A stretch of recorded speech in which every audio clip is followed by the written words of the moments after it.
Comenzamos desde el principio, y para iniciar desde el principio, Bereshit, bara Elohim et hashamayim ve'et haaretz, ve'haaretz hayta tohu vavohu, bechoshek al pnei tehom, veruach Elohim merachefet al pnei hamayim, vayomer Elohim hior, vayhi or. estos son los primeros versos de la Biblia, del libro del Génesis, en hebreo, que es muy importante para entender el contexto en el que nos situamos.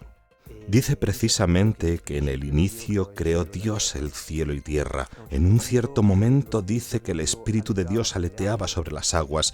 Es muy bonito este término hebraico, merejefet, porque describe la imagen de Dios como un cielo sobre las aguas, sobre el abismo, sobre el vacío, y lo roza, lo acaricia casi. Este es el sentido de este término. En el hebreo moderno esta palabra indica casi rozar la superficie. ¿Por qué debemos entonces partir de aquí? Porque Dios ha creado al hombre a su imagen y semejanza dándole un espíritu, el propio espíritu y una relación de intimidad. La palabra oración viene de os, oris, oración en español, oración en italiano, que indica este boca a boca, que Dios comunica íntimamente algo de sí al hombre y le da vida. Y partimos de este concepto fundamental porque Jesús, la encarnación de Jesús en la que creemos los cristianos, es una respuesta de Dios a este crear al hombre a su imagen y semejanza con esta intimidad. Este es el espíritu del hebraísmo que indica Jesús cuando un escriba le hace la pregunta: ¿cuál es el más importante de los mandamientos? Amarás al Señor tu Dios con todo el corazón, con todo el alma y con todas tus fuerzas, y por extensión al prójimo como a ti mismo, que es un midrash, una transcripción ulterior de la palabra de Dios, del canon hebraico, que se produjo un poco antes del nacimiento de Jesús. El espíritu del hebraísmo es el amor. Hace referencia a este merejefet, este espíritu de Dios que comunica una intimidad al hombre y que pide al hombre responder a esta intimidad. Pero sucede, como en toda historia de amor, en toda historia humana, que el hombre relativiza esta relación. De una relación de cercanía, de mucha intimidad, escribiré estas palabras en tu corazón en lo más íntimo, este será tu mandamiento. La convierte en una norma de conducta, en una respuesta, más con el comportamiento humano que con el corazón. El hebraísmo se transforma así en una legislación constante de todos los aspectos de la vida humana, hasta llegar a convertirse ya en vida de Jesús en un conjunto de mandamientos que deben ser respetados. En total 613. De estos, unos 500 eran negativos, el resto eran positivos, porque el hebraísmo se había convertido en una búsqueda constante de una ley para todas las normas que debían ser respetadas por todos los contemporáneos de Jesús, por los observantes. La ley hebraica de este tiempo, de esta intimidad, pues, se pasa a una esclavitud respecto a Dios. Entre estos preceptos había 365 prohibiciones, como los días del año, y 248 mandamientos positivos, como los huesos del cuerpo humano. Esto quiere decir que para cada día del año había un mandamiento, algo que no se podía hacer, y por cada hueso del cuerpo humano había algo que se podía hacer. Jesús se presenta a sí mismo como respuesta y como síntesis para volver al antiguo espíritu del hebraísmo, que era esta filiación amorosa respecto de Dios. Y responde al escriba con esta respuesta tan bella. Toda la ley, todos los profetas son este amor hacia Dios con todo el corazón, con toda el alma y con todas las fuerzas, y hacia el prójimo como a sí mismo. La época en la que se presenta Jesús, la época en la que Jesús actúa como maestro, es la época llamada de Tanaim. Los Tanaim son los que recitan, que codifican a sus discípulos con una técnica mnemotécnica muy importante. Shanae Tana tiene una raíz similar en hebreo y arameo que se repetía de memoria.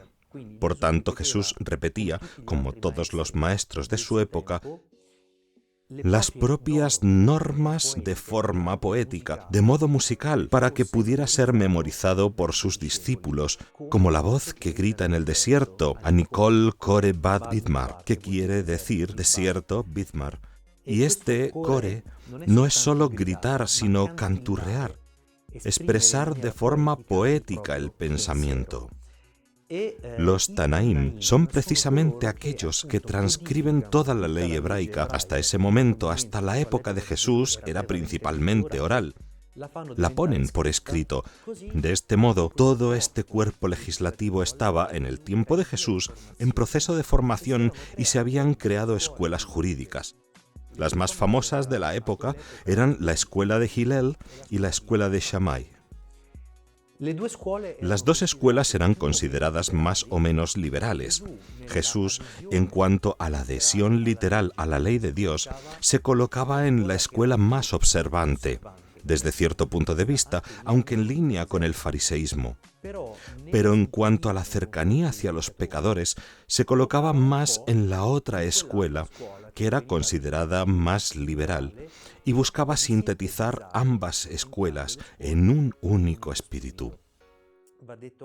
Hay que tener en cuenta que en la época de Jesús, el argumento más debatido entre estas escuelas era si era lícito comer un huevo que hubiera puesto una gallina en sábado, o había también otras normas muy debatidas sobre las semillas de la fruta y verdura, si era lícito comerlas, qué se podía comer, qué era lícito cultivar,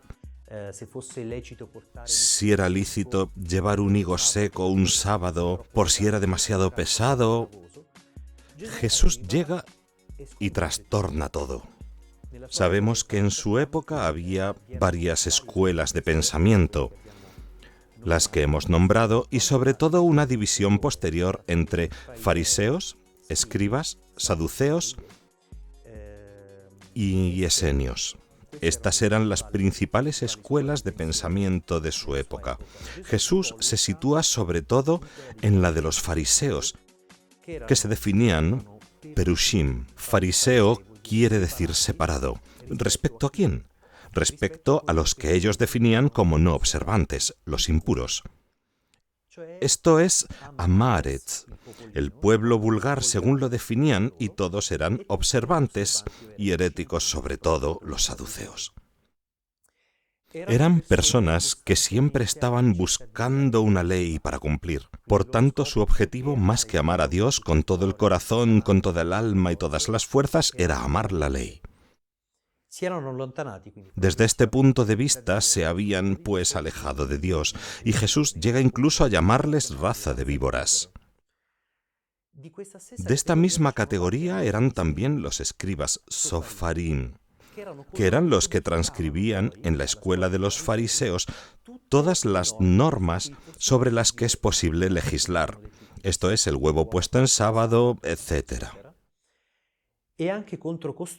También a estos se enfrenta abiertamente Jesús porque pierden de vista el espíritu de la ley, como hemos dicho antes.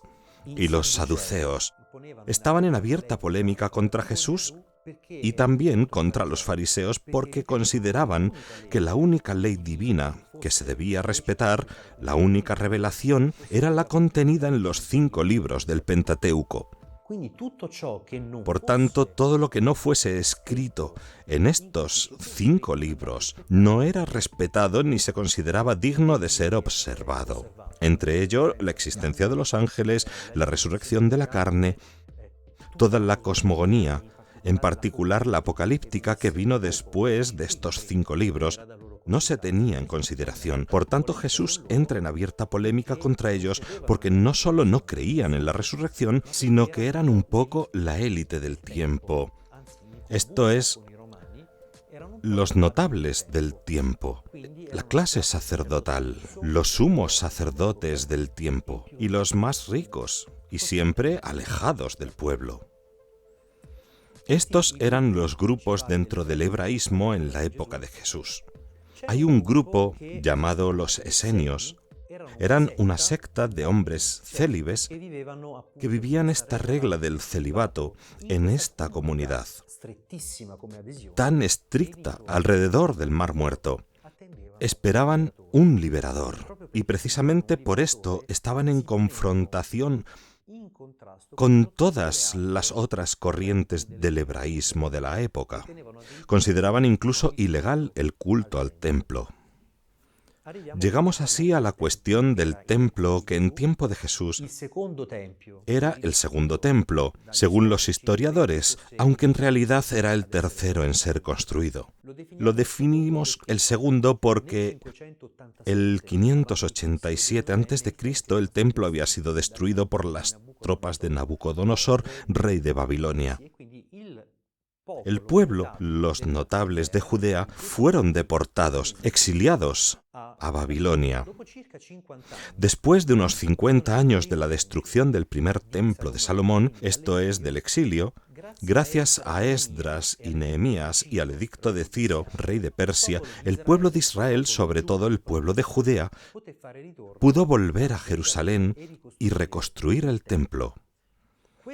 En realidad, este templo fue reconstruido a partir del 26 después de Cristo por el rey Herodes de un modo extraordinario. Este templo era el estupor del mundo de la época del mundo oriental. Incluso los romanos estaban maravillados a la vista de este templo. Pero, por desgracia, este último templo, este segundo templo, fue destruido en el 70 después de Cristo por los romanos, después de las revueltas que se iniciaron ese año contra los romanos y que dieron lugar a 3 guerras judías. La primera, la del 70, con Tito, que destruyó Jerusalén y el templo. La segunda, cerca del 120 después de Cristo, y la tercera y última, en el 132-135 después de Cristo, que culminó con la revuelta de Bar Kokhba, y que canceló más tarde, de forma definitiva, cualquier traza del judaísmo en Tierra Santa. Incluso el mismo nombre de Judea fue eliminado y se renombró como Palestina, nombre con el que la conocemos actualmente.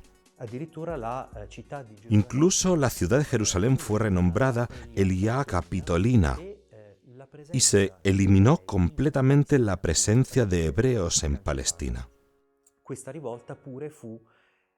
Esta revuelta fue provocada por una corriente posterior de fariseos, los más celosos, que llamamos precisamente los celotes, que querían liberarse del yugo romano de forma violenta. Se llamaban sicarios, los más fundamentalistas entre ellos porque llevaban un puñal en el bolsillo de su túnica y mataban a quien colaborase con los extranjeros o no observase exactamente la ley de Moisés. Esto es, pues, otro paso más de esta intimidad, de este corazón, de este espíritu de amor con que Dios crea al hombre, que lleva a una observancia celosa de la ley hasta el dominio, a la rebelión violenta contra los dominadores, que del odio lleva al homicidio, porque estas guerras provocaron cerca de 1,5 millones de muertos entre los judíos, según la crónica local. Esto es lo que sabemos. Por desgracia, hay una desviación de este espíritu de observancia de la ley que llega a ser más importante incluso que la misma relación con Dios.